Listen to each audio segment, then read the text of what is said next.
पटना से करीब 50 किलोमीटर दूर छपरा जिले के एक गांव में खुशी का माहौल था। लोग नाच रहे थे क्योंकि इस घर में बारात निकल रही थी। लेकिन इसी मकान के एक कमरे में वो राज दफन था जिसके बारे में कोई सोच भी नहीं सकता, क्योंकि एक तरफ तो इस मकान में शादी हो रही थी, लोगों की भीड़ इकट्ठी थी, और दूसरी तरफ इसी मकान के एक कमरे में पिछले 20 दिनों से एक नौजवान अपनी रिहाई का इंतजार कर रहा था। लेकिन सवाल ये था कि इस भरे घर में जहाँ शादी की वजह से जबरदस्त चहल पहल थी, सैकड़ों लोगों का आना जाना था, वहाँ भला कोई नौजवान कैद कैसे हो सकता है। सवाल ये भी था आखिर इस नौजवान का गुनाह क्या था और उसे इस हाल में किसने कैद कर रखा था। इन सवालों के जवाब में अपहरण की वो अजीब छिपी कहानी थी जिस पर किसी के लिए भी यकीन करना मुश्किल हो सकता है। एक ऐसा अपहरण जिसमें पुलिस वाला शामिल था। एक अरबपति बिजनेसमैन के बेटे को अगवा कर लिया जाता है। 25 दिनों तक उसे कैद में रखा गया और 100 करोड़ की फिरौती मांगी गई, क्योंकि ये थी अब तक की सबसे बड़ी किडनैपिंग। दमन की एक फैक्ट्री में कुछ बदमाशों ने हमला कर दिया और उधर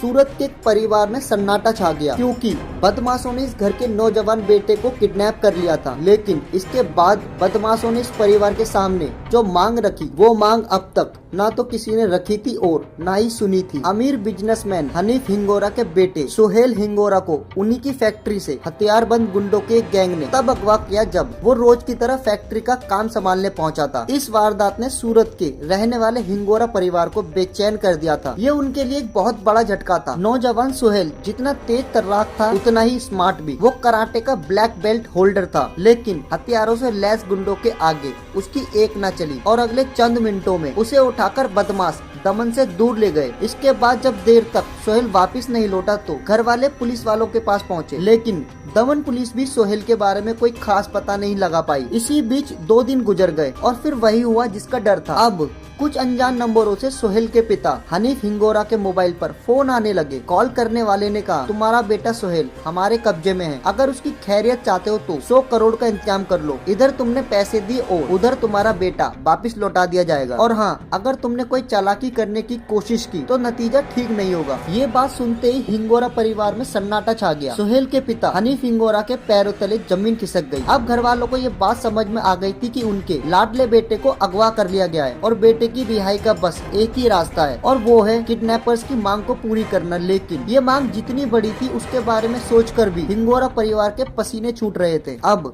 हिंगोरा परिवार को अगले फोन का इंतजार था। उधर दमन पुलिस बदमाशों को ढूंढने के लिए पूरी तरीके से अलर्ट थी। इसके बाद इस परिवार के पास कई कॉलें आई और हर बार किडनैपर ने धमकी दी, अगर तुमने पैसों का इंतजाम नहीं किया तो हम सोहेल को मार देंगे। लेकिन इस बातचीत और तमाम कोशिश के बावजूद पुलिस किडनैपरों को पता नहीं लगा पा रही थी। वजह यह भी थी कि जब पुलिस हिंगोरा परिवार को कॉल करने वाले नंबरों को ट्रेस करने की कोशिश कर रही थी तब वो नंबर स्विच ऑफ मिल रहे थे। हैरानी की बात ये भी थी कि फिरौती के लिए हर बार एक नए नंबर से कॉल आ रही थी। जाहिर है किडनैपरों ने सोहेल को अगवा करने से पहले पूरी तैयारी की थी। उधर पुलिस सोहेल के घर आने वाली हर कॉल को सर्विलांस कर चुकी थी, लेकिन इस बार भी पुलिस उलझ कर रह गई। इन्वेस्टिगेशन के दौरान उन्हें पता चला कि सोहेल के घर वालों को जिन नंबरों से कॉल आ रही है वो उड़ीसा और उत्तर प्रदेश के नंबर है, यानी उन नंबरों के सिम कार्ड उड़ीसा और उत्तर प्रदेश से खरीदे गए थे। जाहिर है किडनैपिंग करने वाली गैंग कोई मामूली नहीं थी, बल्कि एक ऐसा गैंग था जो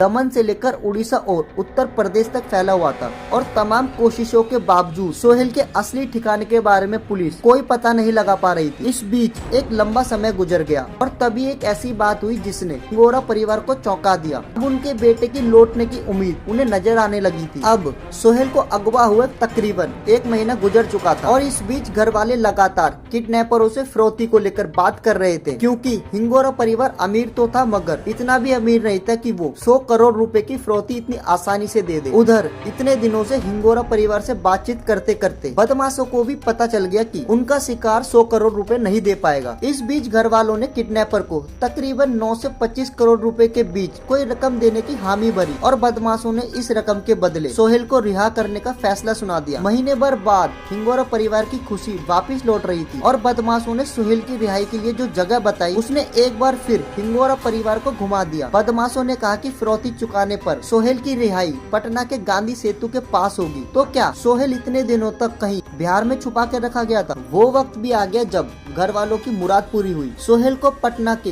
गांधी सेतु के पास उसके घर वालों के हवाले कर दिया गया। यानी करोड़ों की फिरौती के इस खेल में सोहेल की जान बच गई। अभी भी कई सवाल थे जिनका जवाब किसी के पास नहीं था। आखिर सोहेल को अगवा किसने किया था? उसे बिहार में कहां छिपा कर रखा गया था? दमन से लेकर बिहार तक इस गैंग के लोग कहां छुपे थे? सवाल कई थे लेकिन सब अनसुलझे। अब सोहेल बदमाशों के चंगुल से छूटकर अपने घर सूरत पहुंच चुका था और पुलिस भी उससे किडनैपरों का पता पूछने उसके घर आ चुकी थी।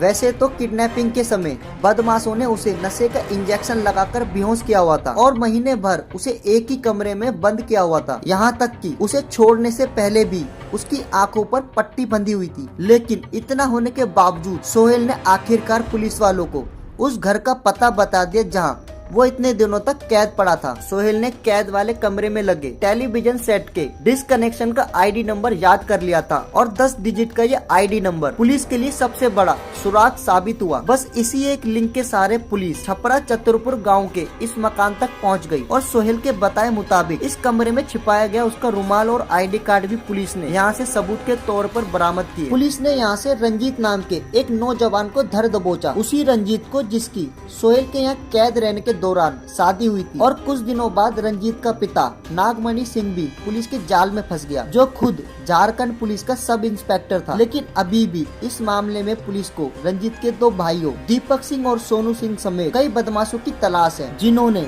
100 करोड़ की किडनैपिंग का ये पूरा जाल बुना। तो दोस्तों वीडियो को एंड करते हैं। ये कहानी आपको कैसी लगी मुझे कमेंट में बता देना। अगर वीडियो अच्छी लगी हो तो लाइक कर देना और चैनल पे नए हो मुझे पता है सब्सक्राइब कर लेना। बाकी फेसबुक पे देख रहे हो तो फॉलो कर लेना और मिलता हूँ नई वीडियो के साथ। तब तक के लिए बाय बाय।